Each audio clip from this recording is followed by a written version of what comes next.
So this is the story of how my life got flipped, turned upside down. Someone put a hit on me for something that was not my fault. I should probably put in parentheses, stories from my time in an extremely racist high school.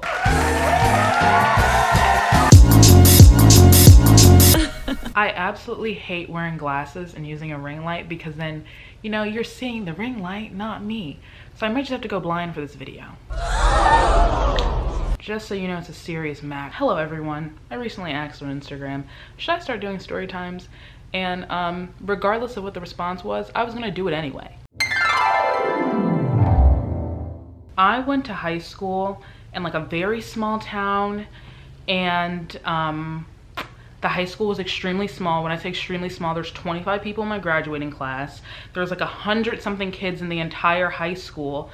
And like that just tells you how small it was. So when I say everybody knew each other, not only did everybody knew each other since diapers. It was a K through 12 school. So they all grew up with each other. So I'm just trying to, you know, let you know where I'm coming from. You know, I was a part of Maryland that thought they were the Deep South. They thought they were picking corn on the week. Well, some were. Like I said, I went to this extremely small private school. The only reason I went to it is because, you know, I've gone to private schools my entire life because I have learning disabilities, not because I'm rich. And my mom just always feared that I'd get lost in the sauce if I went to a bigger school. I wanted to go to boarding school. Boarding school just didn't work out. So my aunt and uncle were like, hey, you can live with us for 4 years. And then you can go home on the weekends and we'll just pretend it's boarding school. And I was like, okay, that sounds great. Never mind, I'm gonna have to put these glasses back on because I can't see.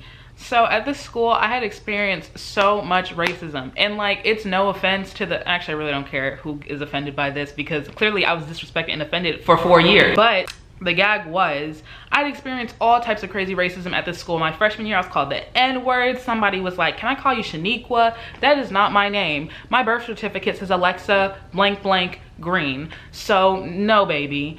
And then some girl called me an Oreo, but it gets progressively worse because we're gonna get to my senior year.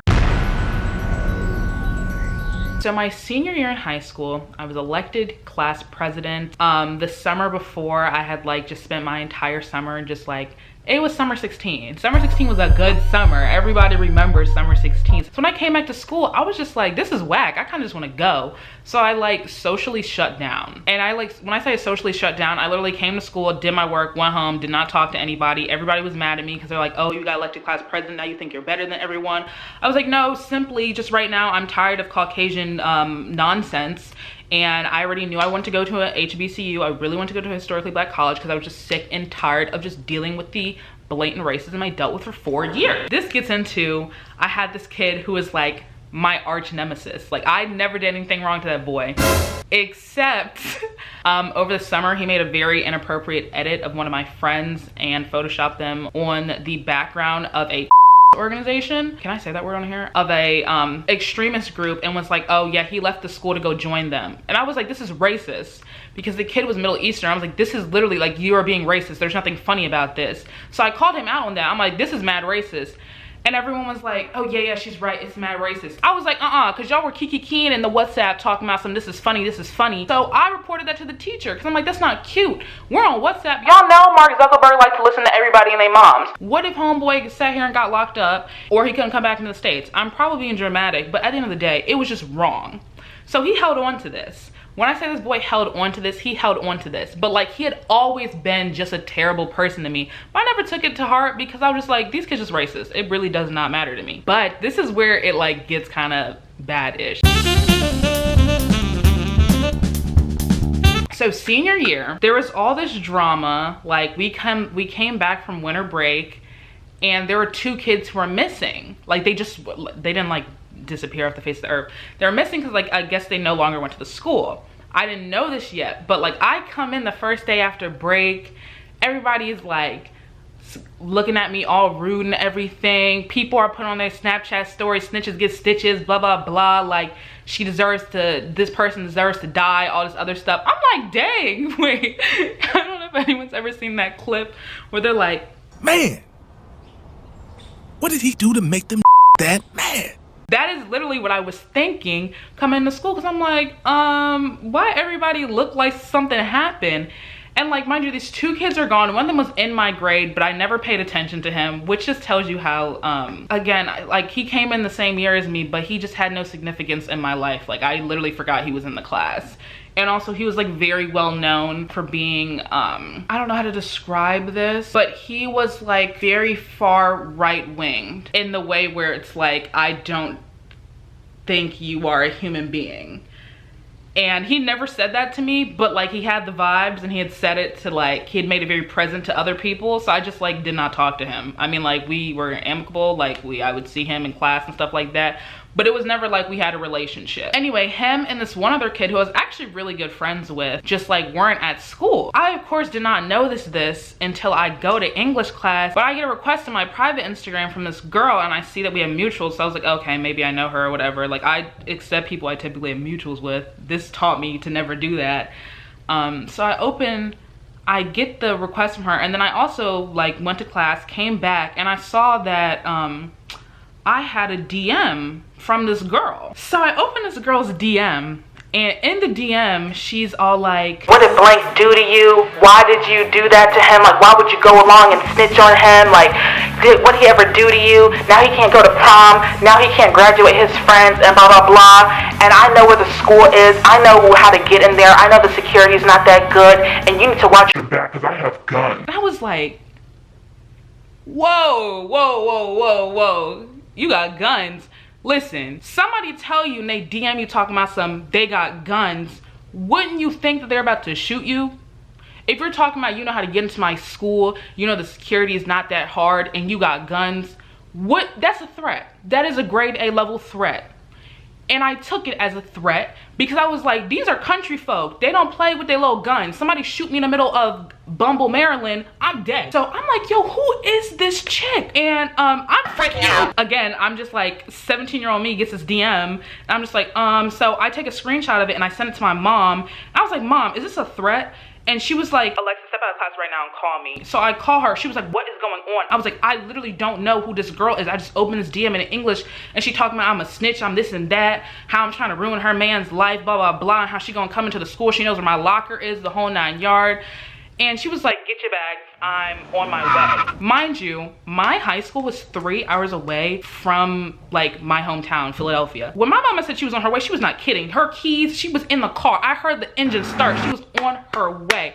Was not playing any games. She contacts my history teacher, who was like, we like call them like close family friends kind of at this point, because like from day one that teacher had been looking out for me. She like contacts the teacher, because also this teacher's ex-Marine, so you know the Marines don't play. Shout out to the service. So the teacher, she contacts the teacher and was like, listen, I think Lex is in danger. Can you like just watch out? So I go and ask these two other girls in my class, because I'm like, what is this? Because at this point the teacher had then contacted like the guidance counselor, and the guidance counselor like has me in her office, so I'm like protected or watched or whatever, because like at this point everyone thinks some girl's about to come to the school and shoot me. So I had to get pulled out of school early, the whole 9 yards. But I happened to catch these two girls in my class who like knew everybody in the area. They just, you know how there's always them two girls who go to private school but like are like in with everyone at public school and everybody and their mom knows them. I talked to those two girls. I'm like, who is this and what's going on? And they were like, you don't know? I was like, what would I know? They're like, so basically, apparently these kids were dealers. Nothing hardcore. Again, I went to a very sheltered high school. Selling the devil's lettuce. We're gonna call it wee yogurt. They were selling wee yogurts, okay? And one of them got caught. The boy who got caught, his girlfriend is the one who DM'd me. And I guess when that boy got caught, he sung like a canary and snitched on the other kid. So they were both asked to leave the school. They weren't kicked out. They were kindly asked to leave the school so it wouldn't show up on their transcripts and they wouldn't have to worry about this following them for the rest of their lives. I don't even have to tell you what those two boys look like for you to understand what's going on. So they were asked to leave the school because they were caught. And the boy who was like my arch nemesis was going around telling everybody like, oh, Alexa set it up. She told, she had evidence. This, yada, yada, oh, bang, bang, bada, bada. One, I didn't even know people were doing that in high school. I thought that was a joke. I thought that was a joke set up by mainstream media that children were indulging in recreational wee yogurt. I did not know that was real. And I definitely did not know it was real at my teeny bopper little school where these kids literally would call their parents if they didn't get into a class they wanted, and then be in the class the next week and then be complaining about how hard the class was. So how was I supposed to notice? I did not care about y'all. I went in, I did my hours of 8:50 to 4:30 p.m. and I went home and minded my black business the same way they shouldn't have been minding their business. So where would I find time in my busy schedule to be worrying about this little boy? So he spread this rumor. That's why everybody and their mom was talking about how I was a snitch. They were trying to get me, this and that. They wanted to jump me. For starters, none of y'all have ever even gotten to a fight in your real life. Let's run that back. None of these kids had ever gotten to a fight in their real life. I don't even think they've ever seen a fight in their real life. The most drama and most exposure a lot of them were experienced to was Model UN. So that also sets the scene. So where in my busy schedule would I find the time to care? So that boy started this whole entire rumor that I snitched, blah, blah, blah, blah, blah. And he did all this to get back at me for him photoshopping my friend on a organization. What was the game?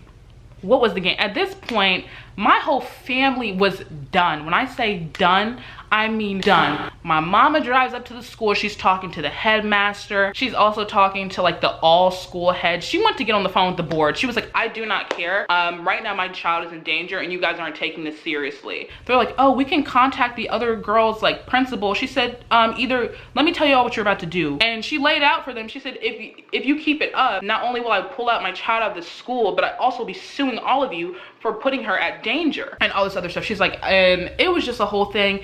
And then not only did my mom come into the school, my aunt and uncle came into the school. And mind you, my aunt and uncle like participated in the bare minimum of my school. And when I say the bare minimum, they just came out to stuff to support me. They were so mad that both of them came in at separate times on their own like watch. My aunt came in one day like before work, and I think my uncle came in like also before work one day. And like also this is like a really big deal because both of them are very like level-headed, and especially my uncle. So like him coming into the school and expressing how upset he was in like the most calm, cool, and collected manner just showed them that they did not take care of it the way they needed to take care of it. Because also the boy who started that literal deadly rumor about me, if I had sat in there and got killed, he still wouldn't have went to the school. They would have literally done nothing about it. So all this happened. Everyone's still thinking that I'm over here like Miss Snitch, blah, blah, blah, blah, blah. And I'm like, I didn't even know y'all kids knew what the devil's lettuce was, let alone partook in it. So they had to make an all-school announcement to basically leave me alone without using my name. They're like, these rumors are literally like putting people's lives in danger. If it doesn't have anything to do with you, mind your business. And especially them little sophomores, because at that time, that sophomore class had a lot of people who I wanted them to catch a fade. But I was a Quaker in high school. And I still am a Quaker and very non-violent. But if you catch me on the right day. And for the girl who said she was gonna come to my school and she knew where I was, they contacted her school and her principal said they would take care of it. Don't know and don't care what happened to her. I don't even think they like are still together. I literally don't know any updates on anyone in this story. And frankly, I do not care.